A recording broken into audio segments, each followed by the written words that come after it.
कार्यकाल खत्म होने से पहले राष्ट्रपति बाइडेन का बड़ा फैसला, भारत के लिए $1 अरब के रक्षा सौदे को दी मंजूरी। 26 राफेल और 3 स्कॉर्पियन पनडुब्बियां नौसेना में होंगी शामिल, पड़ोसियों की हर हरकत पर रहेगी नजर, जल्द होगा सौदा। अंतिम मंजूरी के बाद ऑपरेशन के लिए तैयार INS विक्रांत, भारत के समुद्री इतिहास में अब तक निर्मित सबसे बड़ा युद्धपोत। चंडीगढ़ से आज पहली बार एक मंच से मोदी शाह देंगे संदेश, सुरक्षा व्यवस्था कड़ी, पूरे शहर में नो फ्लाइंग जोन घोषित। चक्रवात फेंगल से तमिलनाडु और पुडुचेरी में बाढ़ का कहर, 5 की गई जान, केरल कर्नाटक में भारी बारिश का अलर्ट। महाराष्ट्र के नए CM के नाम का कल हो सकता है ऐलान, बीजेपी पर्यवेक्षक आज कर सकते हैं विधायकों संग बैठक। शिवसेना नेता एकनाथ शिंदे की तबीयत अब भी खराब, देवेंद्र फडणवीस को CM बनाने की तैयारी में भाजपा। बांग्लादेश में चिन्मय प्रभु का बचाव करने वाले वकील पर हमला, हालत गंभीर, कट्टरपंथियों ने घर में भी की जमकर तोड़फोड़। धर्मगुरु चिन्मय कृष्णदास प्रभु की जमानत पर सुनवाई आज, ढाका में भारतीय उच्चायोग की बढ़ाई गई सुरक्षा व्यवस्था। लोकसभा में प्रियंका को मिली चौथी पंक्ति में 517 नंबर सीट, गडकरी को शाह के बगल में पहली पंक्ति में मिली चौथी सीट। दिल्ली NCR में ग्रेप 4 की पाबंदियां अभी रहेंगी जारी, सुप्रीम कोर्ट ने 4 राज्यों के मुख्य सचिव को किया तलब।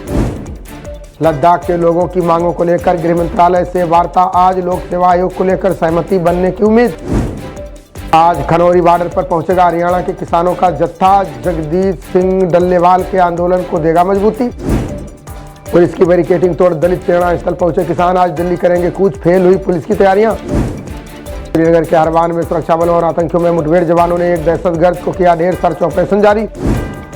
देश में 1901 के बाद दूसरा सबसे गर्म रहा नवंबर का महीना, मौसम विभाग ने इस साल हल्की सर्दी पड़ने का जताया अनुमान। यूपी में 2 दिन बाद मौसम के करवट लेने का पूर्वानुमान, लखनऊ के आसपास तापमान में आएगी गिरावट, बढ़ेगी ठंड।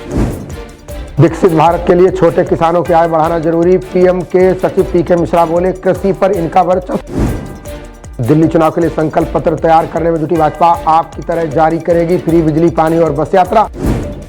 148 वस्तुओं पर टैक्स में बदलाव का प्रस्ताव सौंपेंगे मंत्री समूह, सिगरेट, तंबाकू, हानिकारक पेय पदार्थों पर बढ़ाया जाएगा टैक्स। केरल के लापुझा में कार और सरकारी बस की टक्कर, हादसे में 5 लोगों की गई जान, कई अन्य घायल।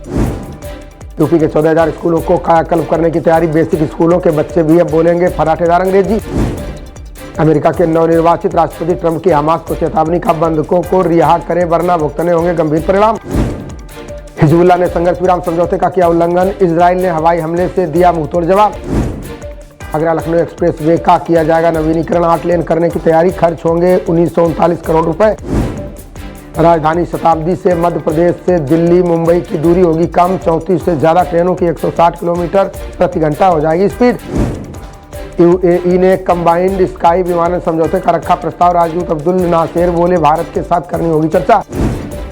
मणिपुर में असम के दस्तावेजों के साथ 39 बांग्लादेशी गिरफ्तार, वीरेंद्र सिंह का दावा, इनर लाइन परमिट के नियमों का किया उल्लंघन। सोलापुर में ग्रामीणों ने मतपत्र से पुनर्मतदान की उठाई मांग, का विधानसभा चुनाव के नतीजे EVM के कारण संदिग्ध।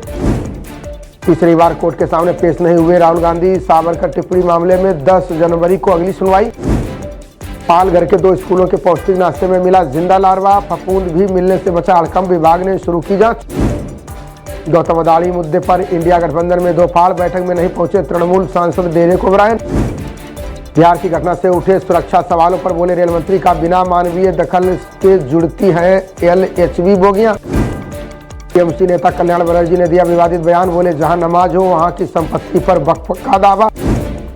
भाजपा नेता अग्निमित्रा पॉल ने की बनर्जी बयान की निंदा, बोले ममता के इशारे पर बंगाल में चल रहा मुस्लिम तुष्टीकरण। ऑक्सफोर्ड के अध्ययन में छाई PM मोदी की प्रगति पहल योजना के जरिए 340 आधारभूत परियोजनाओं को मिली गति। त्रिपुरा में बांग्लादेश के वाणिज्य दूतावास के परिसर में घुसपैठ, हजारों लोगों ने निकाली रैली, भारत ने मामले को बताया खेदजनक। PMAY शहरी के तहत बनाए गए 88 लाख से अधिक घर, केंद्रीय आवास राज्य मंत्री तोखन साहू ने राज्यसभा में दी जानकारी। CII पार्टनरशिप कार्यक्रम में बोले विदेश मंत्री जयशंकर, बोले US में ट्रंप प्रशासन का आना व्यापारिक नजरिए से महत्वपूर्ण। वक्फ विधेयक के खिलाफ खुलकर आई ममता बनर्जी, बोली क्या मंदिरों पर भी ये नियम लागू करेगी केंद्र सरकार। बांग्लादेश की अंतरिम सरकार को शुभेंदु की चेतावनी, बोले हिंदुओं पर हमले रोको वरना निर्यात पर लगेगा बैन। शिवसेना UBT विधायक वरुण सरदेसाई ने किया दावा, बोले पोस्टल बैलेट और EVM के नतीजों में विसंगतियां। लोकसभा में पेश किया गया तटीय नौवहन विधेयक, व्यापार को बढ़ावा और राष्ट्रीय सुरक्षा को मिलेगी मजबूती। तमिलनाडु के भाजपा नेता एच राजा दोषी करार, पेरियार की मूर्ति तोड़ने के मामले में कोर्ट का फैसला। केंद्रीय मंत्री मनसुख मांडविया ने केजरीवाल पर साधा निशाना, बोले शराब बेचने में रुचि, आयुष्मान योजना का लाभ देने में नहीं। प्रशिक्षु IRS अधिकारियों से बोली राष्ट्रपति मुर्मू, कहा कर संग्रह में दखल कम और तकनीक का हो इस्तेमाल। बांग्लादेश सीमा पर हजारों साधु संतों ने लगाया जमावड़ा, चिन्मय दास की रिहाई की मांग को लेकर शुरू किया आंदोलन। निकायों की जमीन और दुकान की लीज पर नया आदेश, उत्तराखंड में शासन की अनुमति को बनाया गया जरूरी। उत्तराखंड से हाथियों के झुंड अब नहीं जा रहे नेपाल, राजाजी कार्बेट पार्क के हाथियों का बदला व्यवहार। दुल्हन बनने को तैयार ओलंपिक पदक विजेता PV सिंधु 22 दिसंबर को वेंकट दत्ता साई के साथ लेंगी 7 फेरे। खबरों का सिलसिला जारी रहेगा, देखते रहिए जनप्रवाद। नमस्कार।